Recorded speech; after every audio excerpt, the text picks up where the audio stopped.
love the chase and the hunt, and I set the pace when I'm running. I always take what I want and I always give it 100. Don't need a bank, no I'm funded. Play the game like it's nothing. I'm always thankful for something. Don't take for granted, stay humble. Now wake up!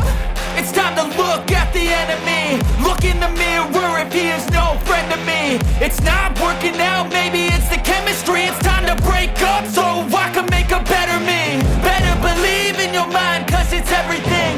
You can mold, shape, find almost anything. All it takes is some time and some clarity to find your identity. It's mind over everything.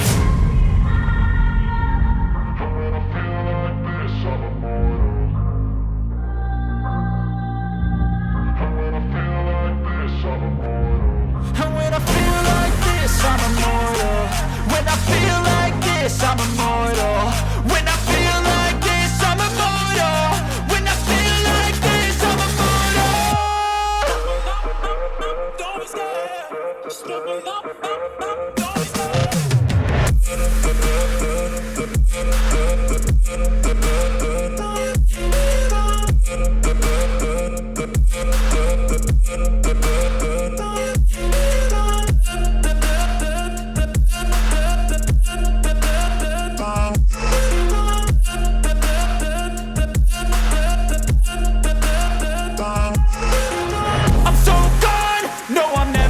back. I won't stop, I'ma fight until there's nothing left. It's so what?